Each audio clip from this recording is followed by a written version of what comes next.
हर हर महादेव। हमारे चैनल पे आप सभी का स्वागत। 3 को नहीं भरना चाहिए। पहले नंबर पर रोगी, जिसके शरीर में बहुत ज्यादा रोग है, डॉक्टर ने आराम करने का बोला है, उस व्यक्ति को कावड़ नहीं भरना चाहिए, उसको आराम करना चाहिए। दूसरा, गर्भवती नारी, जिसका गर्भ है 2 महीना, 4 महीना, 6 महीना, 8 महीना, 7 महीना, 9 महीना, 1 महीना जिसका गर्भ ठहर चुका है, गर्भवती नारी को कावड़ नहीं भरना चाहिए, उसको घर में रहकर प्रभु का मंत्र जाप करना चाहिए। तीसरा, रजस्वला नारी, रजो धर्म से है, रजो धर्म के अंतर्गत है, कावड़ नहीं भरना। कावड़ का जल चढ़ाया हुआ 2 लोगों के लिए श्रेष्ठतम होता है। एक, जो व्यक्ति बहुत बीमार होता है, उसको कावड़ का चढ़ा हुआ जल का 2 बूंद उसके शरीर पर हृदय, नाभि, शीश, कर्ण और कंठ इस जगह पर लगाया जाता है, जिससे वो 15 दिन 20 दिन के अंदर अच्छे से चल सके, उठ सके और बैठ सके। कावड़ का जल, चढ़ाया हुआ जल लाकर घर के आंगन में, घर के दरवाजे पर उससे सींचन किया जाता है।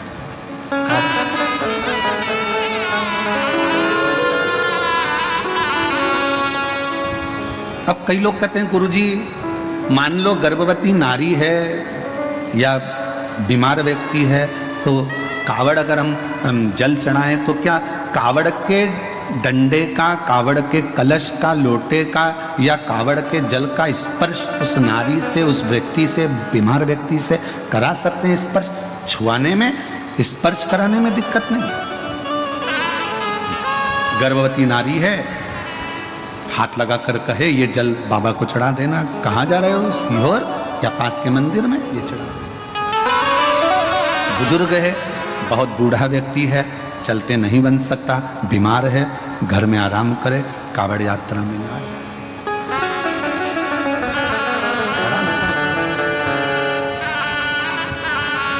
कावड़ लेकर जब चलते हैं तो व्यर्थ की बातों को ना करते हुए शिव की भक्ति की बातें करना चाहिए।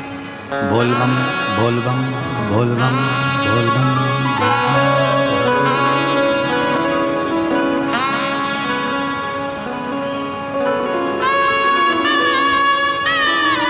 स्मरण मंत्र का जाप करते रहो।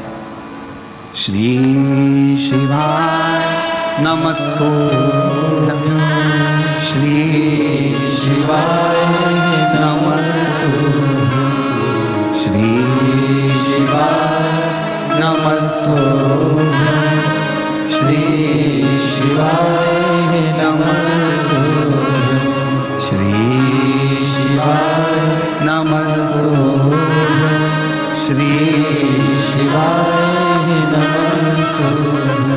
शिव नाम का जप करो, शिव का उच्चारण। व्यर्थ की प्रपंच से दूर रहो। हम तो यहां तक कहेंगे, जो लोग गुरु पूर्णिमा उत्सव पर 5 दिन की शिव पुराण सुनने के लिए 5 तारीख से 9 तारीख तक सीहोर आ रहे हैं, 10 तारीख को गुरु पूर्णिमा हो जाएगी, 10 तारीख से ही 11 तारीख से श्रावण चालू हो जाएगा। हम तो इतना सा निवेदन करेंगे कि आप लोग जब तक कुबेरेश्वर धाम में 2 दिन, 5 दिन, 7 दिन, जितने दिन रहो, और कावड़ का जल भी अगर आप चढ़ाओ, तो आपके भीतर शिव नाम का उच्चारण होना चाहिए, शिव का स्मरण होना चाहिए। आप जितनी शिव भक्ति को धारण कर सकते हो सावन के महीने में, उतना करो। और मेरा निवेदन सभी मेरी जीजियों से, मेरे जीजाओं से, मेरी बेटियों से, बेटाओं से, मेरी माताओं से, श्रावण के महीने के जितने सोमवार रहें, प्रत्येक सोमवार को शंकर जी का अगर मंदिर जा सको तो ठीक है, ना जा सको तो शिखर का दर्शन, और वो भी ना कर सको तो अपने घर में जो शिवलिंग है उस पर 3 बार, 3 छोटा सा लोटा ले लो, बड़ा लोटा ले लो, कैसा भी, 3 बार शिव जी का नाम लेकर 3 बार जल को अवश्य चढ़ाएं। जितने सोमवार पड़े श्रावण के महीने में, आप 3 बार भले 1 लोटा जल है, उसी को रोक रोक कर 3 बार चढ़ा दो, और 3 बार चढ़ाओ।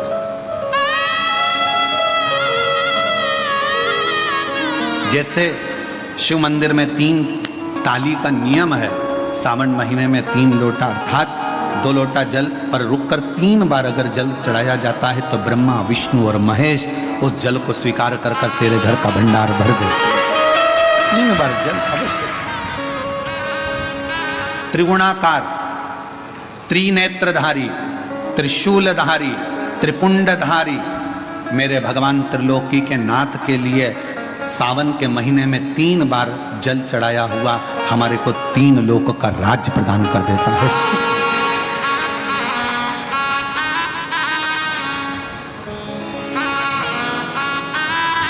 गुरुजी, इसका कहीं प्रमाण मिलेगा? क्यों नहीं मिलेगा? सुशीला की कथा का स्मरण करिएगा। सुदामा जी,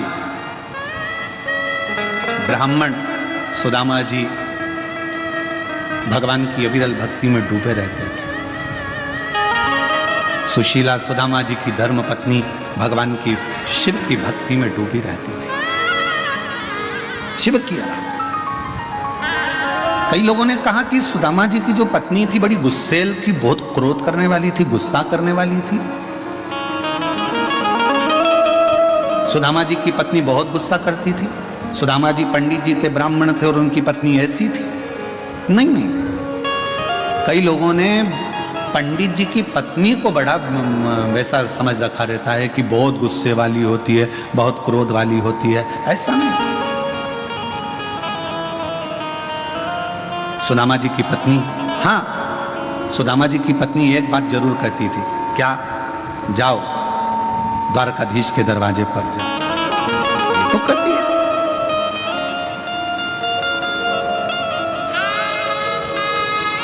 तुम कहते हो कि तुम्हारा मित्र है सुदामा जी, आप कहते हो आपके मित्र हैं कृष्ण, तो आप जाओ उनसे जाकर अपने मन की दशा को।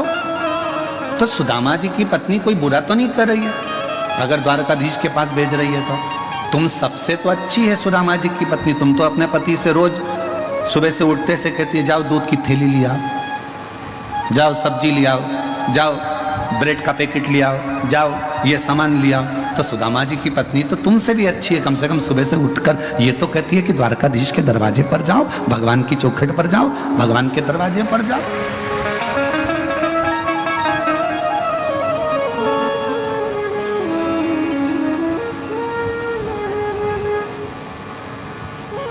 आज एक समाजों के अंदर विवाद छिड़ा हुआ है। कोई कह रहा है ये समाज, कोई के वो समाज। पर सुदामा जी ब्राह्मण थे और भगवान कृष्ण यादव थे, यदुवंश था। पर उन दोनों का प्रेम कितना था कि सुदामा के बिना कृष्ण नहीं और कृष्ण के बिना सुदामा नहीं। एक लाइन आज के समय के लोगों के लिए लाइन प्रेरणा देती है।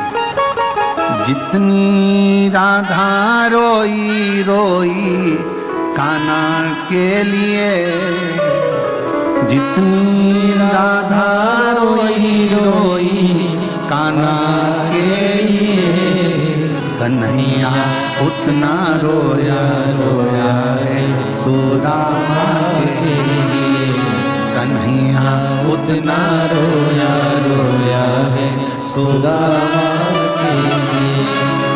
राधा जितनी रोई रोई कान्हा के लिए, राधा जितनी रोई रोई कान्हा के लिए, कन्हैया उतना रोया रोया है सुदामा के लिए, कन्हैया उतना रोया रोया है सुदामा के लिए। आज के समय के लोग समझ नहीं पा रहे भगवान कृष्ण और सुदामा की मित्रता। आज एक दूसरे के द्रोही बनकर लोग खड़े हुए।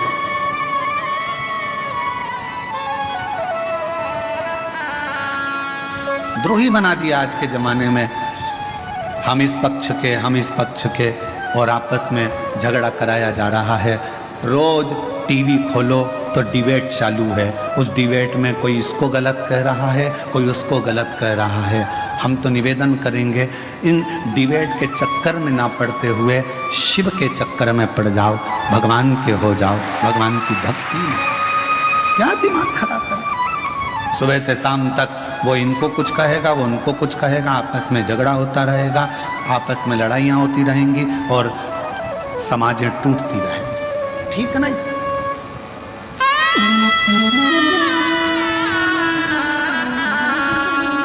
हमको एक गीत की पंक्ति याद आ रही है, ज्योत से ज्योत जलाते चलो,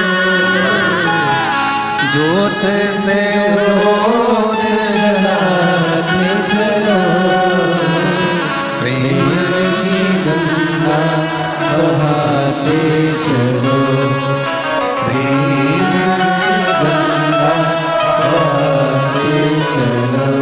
राह में आए जो दीन दुखी, राह में आए जो दीन दुखी, सबको गले से लगाते चलो, सबको गंगा लगाते चलो, प्रेम की गंगा बहाते चलो, ज्योत से ज्योत जलाते चलो, प्रेम की गंगा बहाते चलो।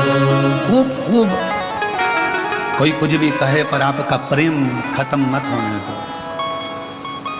समाजों में टूटकर अपने प्रेम को बर्बाद मत होने दो। बहुत हो गया प्रेम समाज।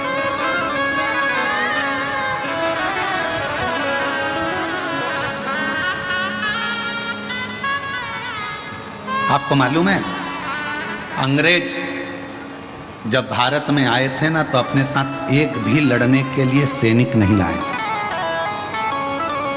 एक भी सैनिक अंग्रेज अपने साथ युद्ध करने के लिए, भारत को शासन करने के लिए लेकर नहीं आए थे। भारत पर राज्य अंग्रेजों ने कैसे करा? जब एक बार अंग्रेज आया और एक किसान के खेत में एक घोड़ा अंदर घुस गया, गाय अंदर घुस गई और उसका फसल खा रहा था। पास वाले किसान से कहा, भाई वो देखो पड़ोसी के खेत में गाय पूरी फसल खराब कर रही है, घोड़ा पूरी फसल खराब कर रहा है। तो पास का खेत वाला बोला, मुझे क्या करना, वो तो दूसरे का है, मुझे क्या करना, वो तो दूसरे का। जेठानी के बच्चे को अगर देवरानी डांट दे, देवरानी के बच्चे को जेठानी डांट देना, तो समझ लेना कि तुम्हारे परिवार की एकता है। एक शब्द उसने कहा, एक शब्द इसने कहा और आपस में एक दूसरे के भीतर तकरार नहीं है, तो समझ लेना कि परिवार में एकता है। दुनिया राज्य करती है कब?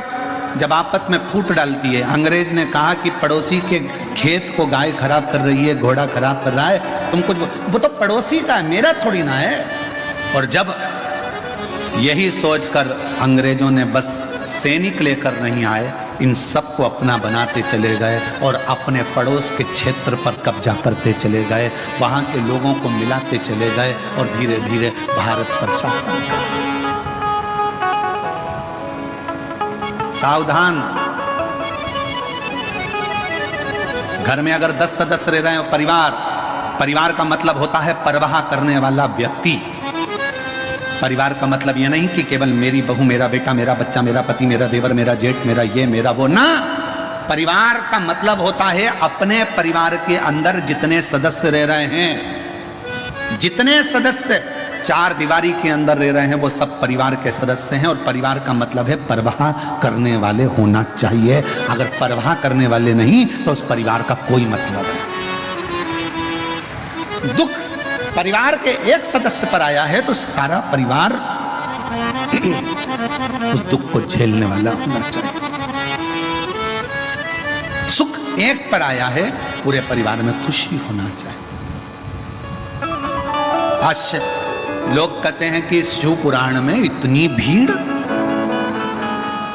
पुराना इतिहास लोगों ने निकाला, कथाओं का इतिहास निकाला, कथाओं का इतिहास निकाला तो ऐसी भीड़ पूरे विश्व में कभी जिंदगी में नहीं रही जो शिव महापुराण की कथा में भारत के अंदर ही नहीं विदेश में भी लोग सुन रहे हैं। इतने बड़े बड़े पंडाल जिसमें लाखों लाखों भक्त अंदर भरा जाते हैं, एक पंडाल के अंदर 2 पंडाल, 3 पंडाल, 4 पंडाल, और बाहर ग्राउंड में भक्त।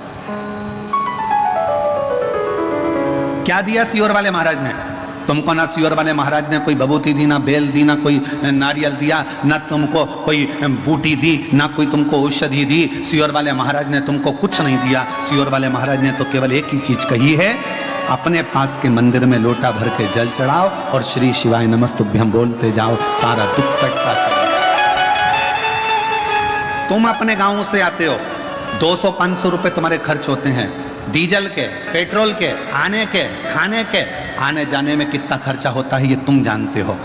कपड़े गीले हो रहे हैं, नीचे कीचड़ है, बैठने की जगह नहीं है, कई जगह गंदगी पड़ी है, उस पर पन्नी बिछाकर बैठे रहते हो, बच्चे साथ, परिवार साथ, पति साथ, रिश्ते साथ। किसके लिए आए हो? तुम सियोर वाले महाराज के लिए नहीं, उस ओघड़दानी के लिए आए हो, शिव के लिए, उस ओघड़दानी। अब क्या दिया? दुनिया के लोग कहते हैं इतनी भीड़ कहां से आ रही है, समझ नहीं आता। ये शिव भक्तों को हमने एकत्रित नहीं करा।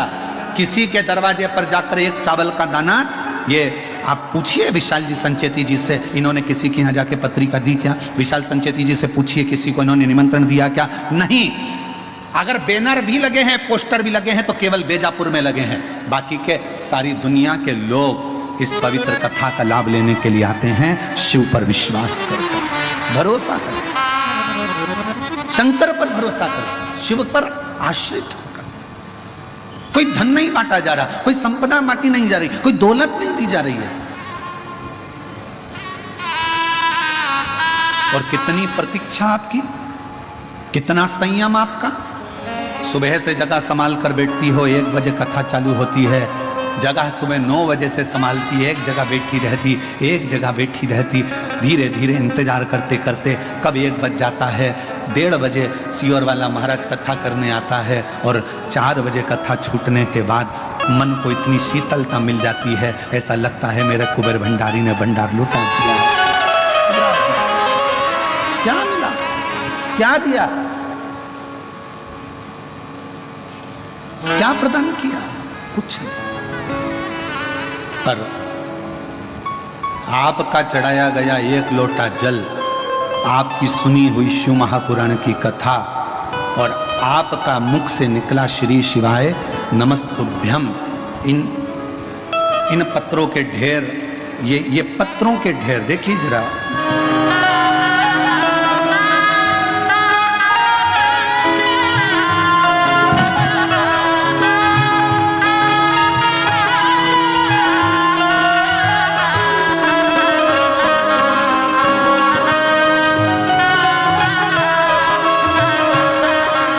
ये पत्रों का ढेर बताता है कि शिव करुणा कैसे करता है, शिव दया कैसे करता है और अपने भक्त की झोली कैसे भरता है। ये पत्रों का ढेर है।